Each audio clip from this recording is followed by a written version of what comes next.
1 दिसंबर 2013, 3 दोस्त। 144 सालों में बनने वाला वो पहला टैटू है जो हर 12 साल बाद आता है। हर 12 साल में होता है 144 साल वाला महाकुंभ। हाँ, दिन की कितनी रील है आपकी? 5 लाख। 5 पहचानते हैं अपन? वो अभय जी नहीं, जिस तरीके से ये आपका टैटू बना ना, उस तरीके से वो संत बने हैं। जैसे अभय सिंह संत है, वैसे ही मैं लेखक हूँ। क्या है कि मीडिया का स्वभाव गिद्ध जैसा होता है, तब तक नोचती जब तक उसकी चोंच जो है हड्डी से न लड़ जाए। पब्लिक पूछ रही कि कितने लोग मरे, क्या अभय सिंह आप आए गए, कितने जो है रोड पे एक्सीडेंट हो गया, हाँ अभय सिंह ने जो है बांसुरी बजा दी। हम लोग के ऊपर तो हमला होगा तो हम लोग तो मार खा सकते हैं ना। सफलता का यही मानक है कि आप वायरल हो जाइए। वायरल हो जाइए तो आप सफल हैं। सेक्टर 19 में आग लगी, आईटी बाबा सेक्टर 18 में है। मतलब धन्य हो विजया, जय जय विजया। कि मैं तो चरस पी के बात करता हूँ। When you are high, you become sane. आप डिस्कस कर रहे हैं कि वो किस अखाड़े से हैं, वो अपना डिसाइड कर रहे हैं कि मैं कौन सा वाला भगवान हूँ। और न्यूज़ चैनल पे जाके जो आदमी कह रहा हो कि मैं तो आज मैं कृष्ण हूँ। आईटी में एक फेस्टिवल होता है मूड इंडिगो। पढ़ाई की फीस बेयर मिनिमम, खाने का खर्चा बेयर मिनिमम। आपको क्या चाहिए उस जगह पे? बस आपको चाहिए गांजा। एक आदमी आया आईआईटी से आया, तिहाड़ तक गया। तो बड़ा मतलब मुझे बड़ा हैरानी हुई कि मतलब आईटी बाबा ने दाढ़ी कटा ली, ये भी खबर है। लेकिन सत्य यही है, बिक वही रहा है। पढ़ाई लिखाई का देखिए कितना बढ़िया सदुपयोग है कि आप गांजा भी उतना ही रखे हो कि पुलिस भी आपको हिदायत पे छोड़ दे। अब तो मुझे लगता है कि आईआईटी वाले भी मतलब इस बात पे बड़ा रुष्ट होंगे कि क्यों आईआईटी बाबा ही बोलो इसको। कुछ लोग जिनको फर्क नहीं पड़ता, मुझे तो लग रहा है कुछ दिन में आईटी बाबा का भी अपना अखाड़ा होगा। अखाड़ा ना हो तो कल्ट तो होगा ही। जैसे मीडिया वालों को आभास है कि नीचता है, जैसे आईटी बाबा को आभास है कि मूर्खता का चरमोत्कर्ष है। ये क्यों लगा रखा है पहले तो?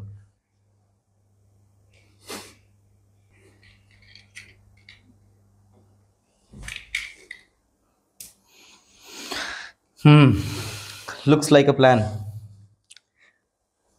शुरू करो, इंट्रो थोड़ा सा शुरू करो, तो भूमिका बने।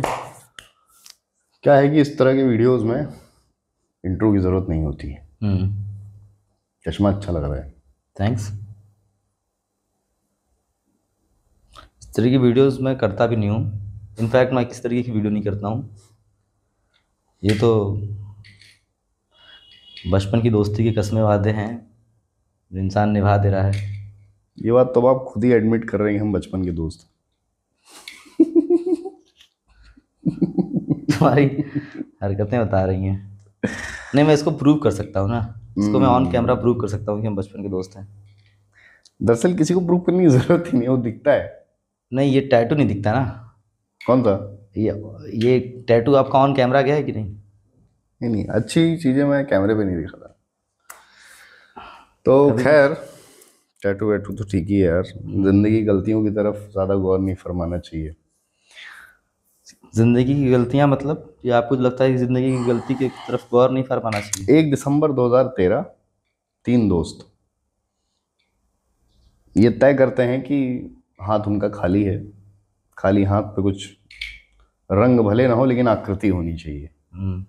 तीनों दोस्त स्कूल ख़त्म होते ही जेब में जो भी 10, 20, 50 था वो इकट्ठा करके घर से बहानेबाजी और तमाम प्रकार की कहानियाँ बनाने के पश्चात जो धनराशि प्राप्त हुई वो लेके निकल गए। एक स्कूटी सवार होके पहुँचे। आर्टिस्ट भी बड़ा सारी मतलब टैटू की जो विधाएं होती है उसमें पारंगत था। उसने फिर 500 रुपये लेके जो इसमें आकृति बनाई है। हर आदमी इसको नया जानवर कहता है। कोई बकरी कहता है, कोई शेर कहता है, कोई हाथी कहता है। नहीं, शेर कहा किसी ने आज तक? आप शेर वाले में आप हैं। मैं कहता हूँ उसको शेर। सब उसको अलग अलग जानवरों की जो है संज्ञा देते हैं। मैं सब में कहता हूँ, अगर आपने कहा बकरी, मैं कहता हूँ हाँ बकरी है। अगर कैमरा पर्सन नितिन जी ने कहा कि भैंस है तो मैं कहता हूँ भैंस है। मैं मना किसी नहीं, उस समय तो तीन लोगों के अलावा कैटलिस्ट में भी था, और मुझे याद है कि मैंने भी उसको शेर ही कहा था। पूरा टाइम, जितना टाइम वो बन रहा था, हम लोग बोलते रहे कि नहीं भाई ये शेर है, तुम मनोबल नीचे मत करो, ये शेर है। नहीं तो फिर इसी तरह के सपोर्ट की वजह से तो आदमी शेर बनवाता है ना हाथ पे। अगर उसके आसपास इस तरह का सपोर्ट ना हो, दिल दिखते। ऑन कैमरा रिवील करोगे इसको? नहीं, क्या जरूरत है। अच्छी चीजें दिखनी नहीं चाहिए, हम तो बुरी चीजों के लिए हैं ना। मैं चाहूँगा कि जितने घनिष्ठ लोग हैं, जो लोग इसको देख रहे हैं, वो जब भी मिलें तो टैटू का जिक्र जरूर करें और टैटू का दर्शन जरूर करें एक बारी। 144 सालों में बनने वाला वो पहला टैटू है जो हर 12 साल बाद आता है।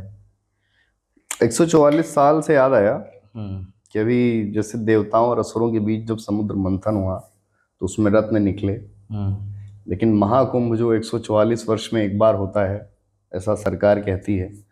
तो हर 12 साल में होता है 144 साल वाला महाकुंभ। हाँ, तो उसमें उसके मंथन में भी एक जन निकले। 4 लोग निकले थे ना? निकले 4 थे, पर एक जो है उसमें फर्स्ट आ गए। सबसे ऊपर जो रत्न निकला। तो क्या आप मोबाइल में देख के जो है? नहीं, मैं इसको म्यूट करना चाह रहा हूँ ताकि तुम्हारा ये। दिन की कितनी रील है आपकी? 5 लाख?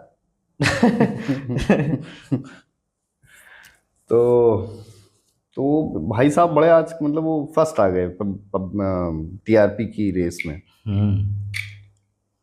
पहचानते हैं आप उनको?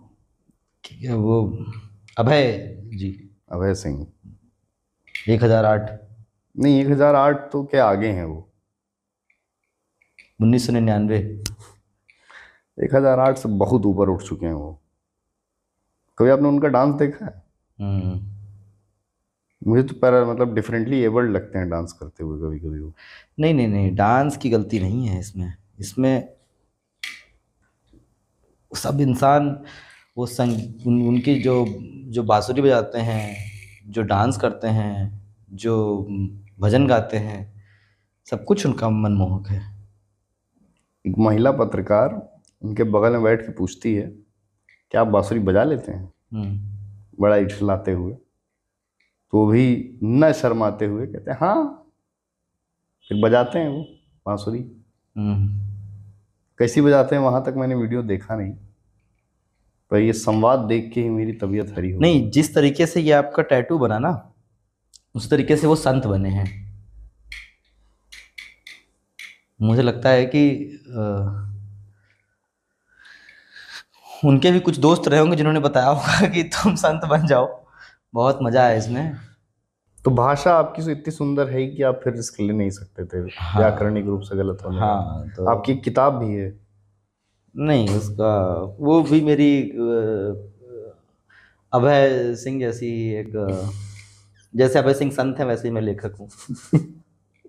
क्या नाम है किताब का? बड़ी सुंदर किताब है। नहीं, उसका कोई नाम नहीं है। वो मैं डिस्क्रिप्शन में लिंक दे दूंगा किताब का। वो भी मेरे दोस्त भाई, जैसे जिस दोस्त ने आपको, जिन दोस्तों ने आपका टैटू बनवाया, उन्हीं दोस्तों ने मेरी किताब लिखी है।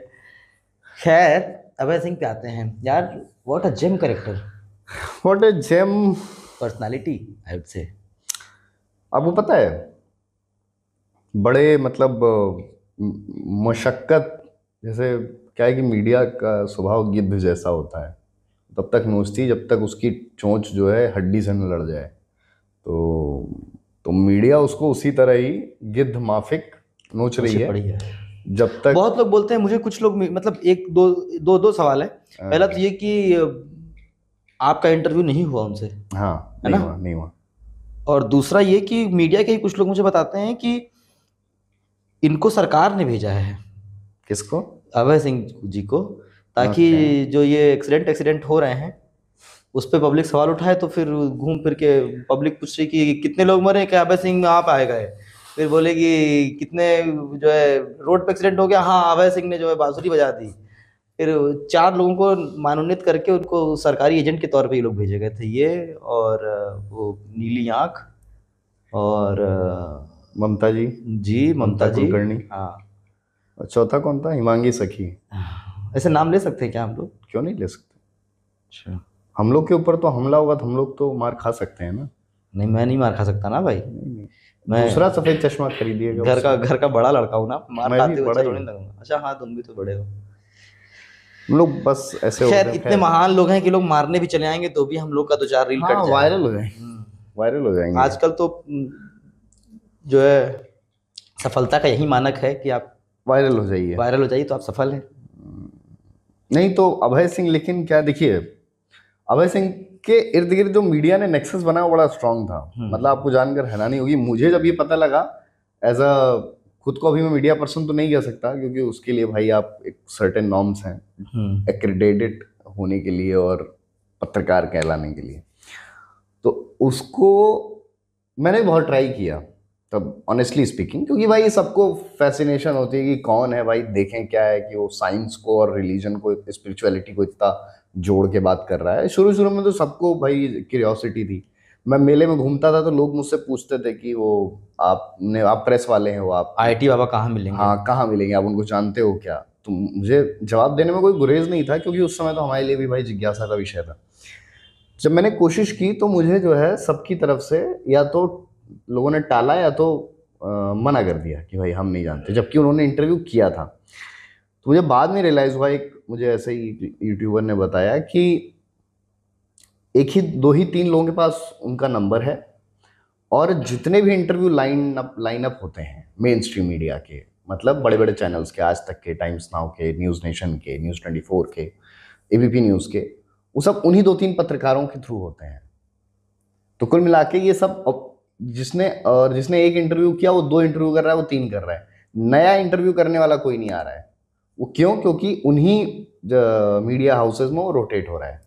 जब बड़ी मजेदार बात यह है, मुझे जिस चीज के लिए मुझे अपने देश पे बहुत फक्र है, अपने देश के स्तंभ के ऊपर, इतना चौथा स्तंभ है मीडिया, उसके ऊपर इतना फक्र है कि सरकार ने कितना कुछ किया इस मेले के लिए। मतलब कि बहुत अजीब अजीब सी चीज़ें हुई इस बार मेले में, जिसको कि जैसे कि एक बहुत ही मेरा पसंदीदा प्रोजेक्ट था जो हुआ मेले में, मैंने नज़दीक से देखा, वो डीओपी का, 1 डिस्ट्रिक्ट 1 प्रोडक्ट। और बर्ड फेस्टिवल हुआ था, उसके बारे में हम लोगों ने जिक्र किया था बीच में, इलाहाबाद में, प्रयागराज में बर्ड फेस्टिवल हुआ। किस तरीके से क्राउड कंट्रोलिंग, क्राउड मैनेजमेंट के लिए ड्रोन कैमराज लगे हुए थे, किस तरीके से नदी को पाट के उसकी लकीर चेंज करके नई नदी बनाई गई थी, क्या क्या हुआ उसमें, सारी चीज़ें हुई। लेकिन ये सब चीज़ें मुद्दा ही नहीं थी कभी। मुद्दा था कि आईआईटी बाबा पहुंचे कहाँ। सेक्टर 19 में आग लगी, आईआईटी बाबा सेक्टर 18 में है। मतलब हिंदी कमेंट्री। और अरे मुझे तब हैरानी हुई हाँ, तो जब मैं इंटरव्यू नहीं कर पाया तो मुझे थोड़ा दुख हुआ। अच्छा हाँ, मैं जूना अखाड़े गया भी। जूना अखाड़े में जैसे मढ़ियाँ होती हैं, 16 मढ़ी, 17 मढ़ी, 18 मढ़ी। तो 16 मढ़ी में वो रहते थे आईआईटी बाबा। तो 16 मढ़ी में गया, और वही जैसा बताया, गिद्ध सारे बैठे हुए थे वहीं पे इर्द गिर्द छेक के उनको, और एक सुंदर पत्रकार वहाँ पर उनसे वार्ता कर रही थी। और बार बार उनको वहाँ के जो भी संत थे वो कि बस हो गया, और बस एक क्वेश्चन, और बस एक क्वेश्चन। और शायद कोई मेल पत्र, मतलब पुरुष पत्रकार होता उतनी देर में डंडा भी चल जाता वहाँ पे, लेकिन उनका भाग्य अच्छा था कि वो स्त्री थी तो नहीं चला। तो मुझे लगा कि यहाँ इतना रश है, फिर 1-2 दिन बाद आते हैं, है ना, क्योंकि ठीक नहीं है ऐसे माहौल में बात करना, और ढंग से बात हो, अच्छी बात हो, ये ज़रूरी है। तो उस दिन नहीं हो पाया। और हाँ, फिर उस सडनली उनके गुरु आए, उन्होंने कहा कि take my interview, otherwise I will be busy from next day. तो मैंने फिर उनसे बात की, और उनसे ढंग की बात हुई। एयरफोर्स से रिटायर्ड है वो, फिर कैनरा बैंक में सेवाएं दी, वो भी बड़े योग्य। तथा कथित गुरु, वो कहते हैं कि वो तो गुरु मानते नहीं ना उनको। ये भी कहानी अखाड़े के द्वारा ही चलाई गई है। मतलब जो आईटी बाबा को अखाड़े से निकाल दिया गया, भगा दिया गया, ये भी कहानी अखाड़े नहीं चलाई है, कम से कम शुरू में तो चलाई है। खूब मतलब आईटी बाबा ही इस बार सेंटर ऑफ अट्रैक्शन। अच्छा, जैसे आपने बताया ना कि मालूम चला कि आईटी बाबा ऐसा करके आए हैं, उसी तरीके से हमको भी मालूम चला। शुरुआत के ही दिनों में हम लोग, मतलब मेले के आसपास जो था, उनको तो मालूम चल जाता कि क्या क्या हो रहा है। और बड़े ही शुरुआत में आईटी बाबा का चर्चा आ गया था, बहुत पहले, दूसरे तीसरे दिन ही। इसीलिए मैं बोलता हूँ ना कि सरकारी एजेंट है, क्योंकि मेला शुरू हुआ और सरकारी बाबा ये आईआईटी बाबा लाइमलाइट में आ गए। लेकिन जब उनके नाम के आगे मैंने आईआईटी देखा, तभी मैं समझ गया था कि ये विजया की ही शक्ति इतनी बलशाली हो सकती है। धन्य हो विजया, जय जय विजया। विजया मतलब ये मिलेनियल्स के लिए आप क्लियर कर दें। आप बताइए। विजया कैनबिस की संस्कृत रूपांतरण विजया। धार्मिक नाम हमारा विजया है, इसमें भांग और गांजा, marijuana is the Vijaya, is marijuana। तो विजया का ही प्रभाव था ये। जो व्यक्ति ऑन स्क्रीन खुले मंच पर ये कहता है कि मैं तो चरस पी के बात करता हूँ, उससे आप नहीं, अगर शुरू में उन्होंने नहीं बोला था ना। शुरू में वो बहुत ही ज्ञानवर्धक और बहुत ही साइंटिफिक और नहीं, रिलेटेबल सी बातें करते थे। इसके पीछे एक क्लू भी है ना, जैसे कि आप मेरे से पहली बार मिली है तो मैं आपसे एकदम खुल तो नहीं जाऊंगा, है ना। जैसे आईआईटी बाबा जब मीडिया ने नया नया छेका तो लोगों, वो तो आदमी उसके पास जो है वही देगा। फिर एक टाइम तो ऐसा आएगा ना कि क्या ही बात करेगा वो।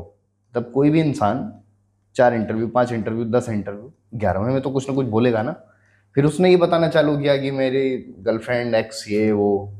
नहीं, उसके पीछे भी रीज़न है, जैसे कि विजया ही है उसके पीछे भी। जैसे वही जहाँ से हम लोग शुरू किए थे कि 3 दोस्त, हमारे दोस्त जो होते हैं, तो इस विजया को लेके समाज में एक अवधारणा है कि आप when you are high you become sane, you talk all of a sudden, you start to talk sense, you start to make sense, I mean.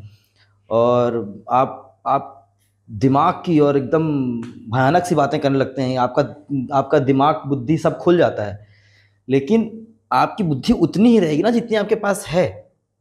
तो ये बुद्धि का प्रदर्शन तभी हो सकता है जब आपके इर्द गिर्द सब लोग हाई हों, सब ने विजया का उपयोग किया हो, सब विजया के प्रभाव में हो, तब एक दूसरे को ये बड़े इंटेलेक्चुअल लगते हैं कि ये क्या ही बात कर रहे हैं हम लोग। लेकिन जब आप शुरुआत में तो आप थोड़ी सी, जितना आपके पास एरोनॉटिकल इंजीनियरिंग की और बेसिक्स जितना आपके पास ज्ञान है, वो तो शुरुआत के 10-15 रील में खत्म हो गया। उसके बाद आप बताने लगे कि जो है तार से तार कनेक्ट करके मैंने कोहली को बोला कि इसको बॉल फेंकने को बोलो, और उसने बोला, फिर मैंने मैच जितवा दिया, ये लोग मेरी बात सुन ही नहीं रहे थे। फिर वो विजया, ये बाकी लोग तो इंटॉक्सिकेटेड थे नहीं, तो समझ में लोगों को आने लगा था। लेकिन फिर भी लोग, अब जैसे हम एक चीज के लिए अगर एक बारी ये मान लेते हैं कि हमने कुछ अगर बोला कि तुम अच्छे व्यक्ति हो, तो फिर मैं अपने आप को ही नहीं मना पाऊंगा कि तुम गलत व्यक्ति हो। तो मेरे सामने कितना ही गलत करते रहो, मैं तुम्हारी तारीफ करने के लिए मैं तुमसे ज्यादा पॉइंटर मैं खुद ढूंढूंगा, क्योंकि मैंने एक बारी बोल दिया कि तुम सही आदमी हो। अरे मैं अभी भी देख रहा हूँ, जैसे बाकी जितने भी, जैसे जिन चैनल्स ने आईआईटी बाबा का इंटरव्यू किया, somehow somewhat they are still defending the person।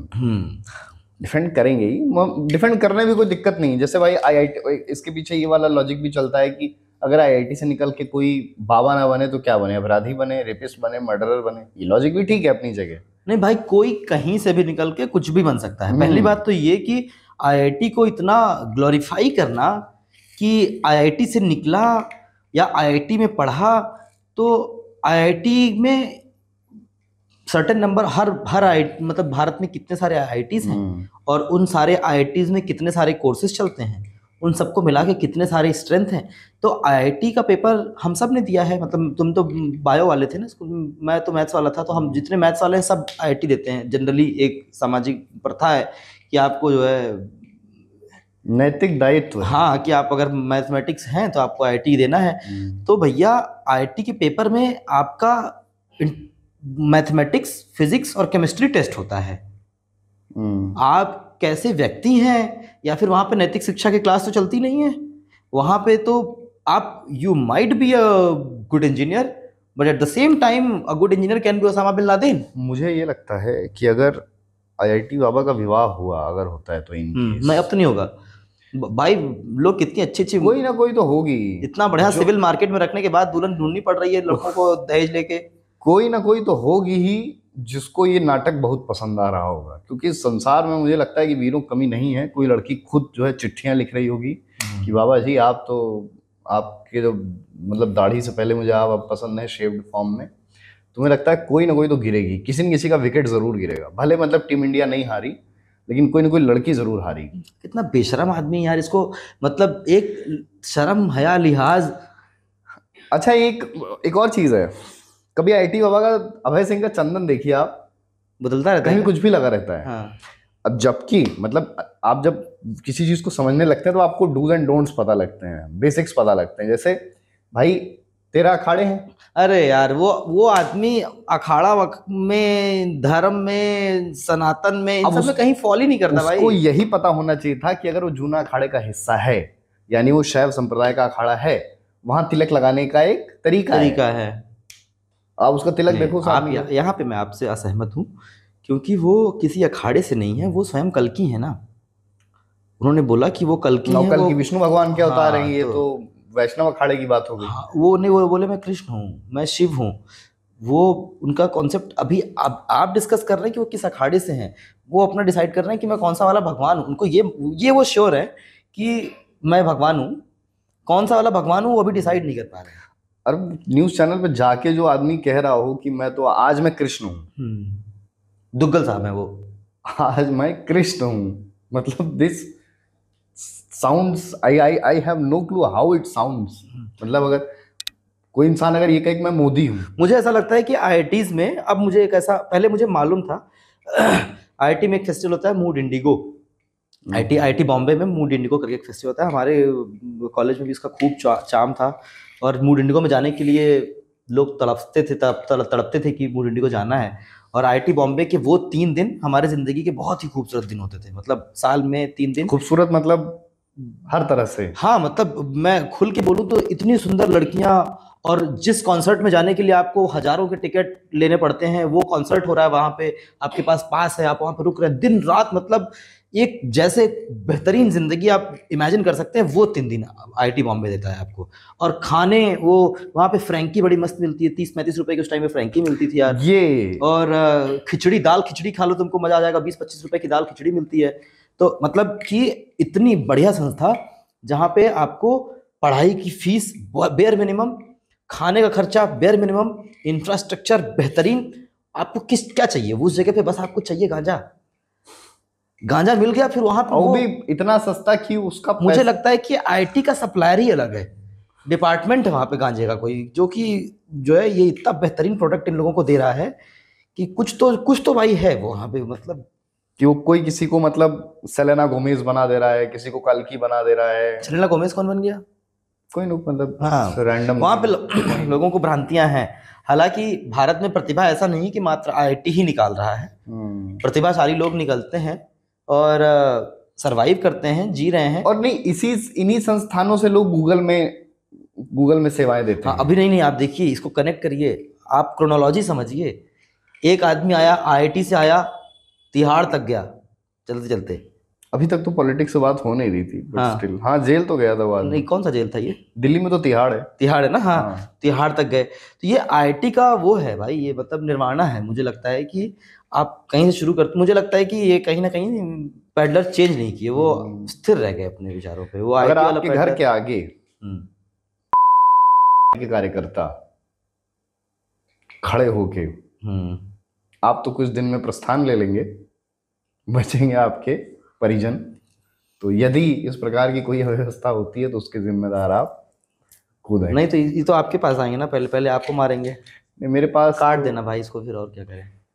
नहीं, ये सब क्रांतिकारी बातें हैं। जैसे जो उगते सूरज को भी सलाम करने वाली जो बात है, भाई अब सूरज का तो अस्त हो रहा है, लेकिन नहीं चाहिए, मतलब हाँ, अस्त तो हो गया। हाँ, तो लेकिन खैर, आईआईटी बाबा पे बात करते करते हम लोगों ने काफी बातें कर डाली। तो बड़ा मतलब मुझे बड़ा हैरानी हुई कि मतलब आईआईटी बाबा ने दाढ़ी कटा ली, ये भी खबर है। आईआईटी बाबा ने, हालांकि दाढ़ी में बहुत सुंदर तो लगते थे नहीं, पर दाढ़ी कटा ली। दाढ़ी के बाद ज्यादा स्मार्ट लग रहा था वो। स्मार्ट लग रहा था, यही बात सुनने में थोड़ा पेट में जाती नहीं मेरे। अगर वो सुंदर लग रहा था तब तो देश सुंदर है पूरा। एक पिक्चर आई थी, उसका टैगलाइन था देश सो रहा है। तेज आवाज मत करो। बाल भी, जैसे संतों के बाल वह वो हो जाते हैं ना, लट जैसी बन जाती है। आईआईटी बाबा के बढ़िया ग्रूम्ड बाल हैं। नहीं, अब आजकल लट बना रहे हैं। अब तो मैंने वीडियोस भी देखे हैं, बढ़िया वो नहा धो के इधर टीका लगा, इधर टीका, माला पहनते हुए, परफ्यूम इत्र एकदम इधर रगड़ के, लीप पोत के। फिर न्यूज चैनल, इस आदमी के बारे में बात ही करने का मन नहीं कर रहा, मतलब इतना घृणित आदमी। ये तो अंतर्मन के विचार आने लगे अब। लेकिन सत्य यही है कि बिक वही रहा है। जैसे गांजा बिक रहा है, वैसे आईआईटी बाबा बिक रहा है। एक बड़ा अच्छा लगा था मुझे, एक लड़के ने, पढ़ाई लिखाई का देखिए कितना बढ़िया सदुपयोग है कि आप गांजा भी उतना ही रखे हो कि पुलिस भी आपको हिदायत पे छोड़ दे। जयपुर में जब IIT properly it's part of the training man. Jaipur में जब पुलिस ने उनको दबोचा तो जो है उनके पास गांजा भी उतना ही था कि उतने गांजे पे आदमी गिरफ्तारी नहीं हो सकती। He has been trained for this। बाकी का बिस्तर नीचे डाल दिए होंगे, नहीं या ट्रेन में छोड़ दिए होंगे। नहीं वो अच्छा, कितना सोचिए आदमी कितना दिमाग लगाना पड़ता होगा। जयपुर गया वहां गांजा नया पेडलर, दिल्ली गया वहां नया पेडलर। तो आईटी का नेटवर्क है ना। हाँ ये भी है, वो 8 देश के सप्लायर भी आईटी का होगा, 10-15 शहरों में सप्लायर भी आईटी का होगा मुझे लगता है, उसकी अलग परीक्षा हुई होगी। आईआईटी बाबा। नहीं मैंने एक इंटरव्यू एक रील देखा था, रील ही देखते हैं आजकल सब। अब तो मुझे लगता है कि आईआईटी वाले भी मतलब इस बात पे बड़ा रुष्ट होंगे कि क्यों आईआईटी, बाबा ही बोलो इसको। हाँ इसको बाबा बोलो, आईआईटी क्यों लगा रहे हो। कनाडा वाला बाबा बोल दो। जैसे जब कोई जर्नलिस्ट मतलब कोई कहता है कि ये फला जर्नलिस्ट है और वो ऐसे ऐसे करके बात करता है, ये वो, तो मुझे बड़ा लगता है कि यार किसको क्यों जर्नलिस्ट कह रहे हैं लोग। फिर लोग हम बताएंगे हम जर्नलिस्ट हैं, फिर कहेंगे अच्छा तुम भी जर्नलिस्ट हो, फिर उसके मेरे दिमाग वही में जाए थी ये वो पता नहीं आपका रेफरेंस मिला नहीं मुझे। बहुत से पत्रकार हैं, जैसे एक तो अब पॉलिटिकली करेक्ट इनकरेक्ट वाली बात आ जाती, नहीं तो नाम तो हाँ खैर हर पत्रकार ही अपने आप में कार्टून है। तो कोई पोकेमॉन है, कोई डोरेमोन है, कोई मौन है, सब मौन तो सब है। देश सो रहा है और मौन कर भी रहे हैं, जो मौन नहीं है वो मौन कर रहे हैं। अब क्या लगता है आप कौन से जिले में, कौन से प्रदेश में जाने की तैयारी है आईआईटी बाबा की? अब मुझे पता तो नहीं किस प्रदेश में जाएंगे, पर मुझे लगता है कि उनको दक्षिण भारत की तरफ निकलना चाहिए। वहाँ थोड़े और ढंग के लोग हैं, वहाँ पे शायद उनका और अच्छे से इलाज करें। माल अच्छा है वहाँ का। कभी उस तरह से दक्षिण भारत को देखा नहीं। फिर क्यों जाएंगे वो? नहीं मतलब अगर सात्विक थोड़ा और तो भाई उनकी एक तो भाषा शैली इतनी अच्छी है। मैंने और पता नहीं क्यों मुझे विशेष रुचि है कुछ लोगों में, कुछ लोग जिनको फर्क नहीं पड़ता, और ये फर्क नहीं पड़ता तो एक बार आया बस वो भाग गया। उसके पीछे 2 लोग हैं ना, माई बाप। उसके पीछे माँ बाप हैं। यहाँ तो माँ बाप से बैर है, कोई टोकने वाला नहीं है ना, नहीं हो गया, लिमिट हो गया, आप रुको। वो प्लान्ड है, पूरा स्ट्रेटेजिकल है सब कुछ। उसको रोज एक स्क्रिप्ट दी जाती है, वो रटता है, फिर बोलता है, एक्ट करना बताया जाता है। पूरा एनएसडी पास आउट है, वो एनएसडी में ट्रेनिंग चलती है उसकी। यहाँ तो आईआईटी में चल रही है ना। वो इतना अफसोस था मुझे ना इस बार महाकुंभ में हमारे कि लगा कि क्या सोच के मैंने इंजीनियरिंग करी। 2013 में 12th पास आउट किए थे, 13 में ना 14 में 12th पास आउट किए थे, 13 में महाकुंभ लगा था। उसी टाइम पे अगर डिसाइड करके कोई अखाड़ा बना लिए होते हम लोग या कुछ, तो लात खाते हैं हम लोग। नहीं हम लोग अभी तक हम लोग बढ़िया संत होते, हम लोग की पेशवाई निकलती। ये लोग शहर छोड़ के चले गए ना, ये लोग तो मारने नहीं आएंगे ना मुझे। अखाड़ों का यहाँ पे आश्रम है प्रयागराज में। मैं किसी का नाम नहीं ले रहा हूँ भाई, मारो मत मुझे तो लग रहा है कुछ दिन में आईटी बाबा का भी अपना अखाड़ा होगा। अखाड़ा ना हो तो कल्ट तो होगा ही। अखाड़ा तो नहीं हो सकता, अखाड़े वाले फिर पटक के मारेंगे उनको, लेकिन कल्ट हो सकता है उनका। कल्ट तो हो सकता है। अखाड़े का नहीं बहुत सम्मान है, क्योंकि जब जैसे वो कैलाशा जिन्होंने एक आइलैंड बना लिया, उन पे रेप का चार्ज लगा, फिर उनको भारत सरकार ने भगोड़ा घोषित किया, if I am factually correct. तो जब उस आदमी का अपना कल्ट हो सकता है, अपना एक देश हो सकता है, एक टापू उस आदमी का है, तो ये तो आईआईटी बाबा है। मेरा ज्ञान इन सब चीजों में शून्य है, मुझे कुछ नहीं मालूम इस विषय में, लेकिन गट फीलिंग मेरी कहती है कि ये जो हो रहा है सब बहुत गलत हो रहा है। गलत? मैं इस चीज से बहुत क्षुब्ध हूं। गलत नहीं है ये बहुत गलत है। ये अपराध है, ये निकृष्टता है। और अच्छा, सबको आभास है, जैसे मीडिया वालों को आभास है कि नीचता है, जैसे आईटी बाबा को आभास है कि मूर्खता का चरमोत्कर्ष है, फिर भी है। क्योंकि पता है ना कि अल्टीमेटली यही उनकी मौजूदगी, उनके जीवन का आनंद, उनकी ख्याति, उनकी मशहूरियत सुनिश्चित करती है।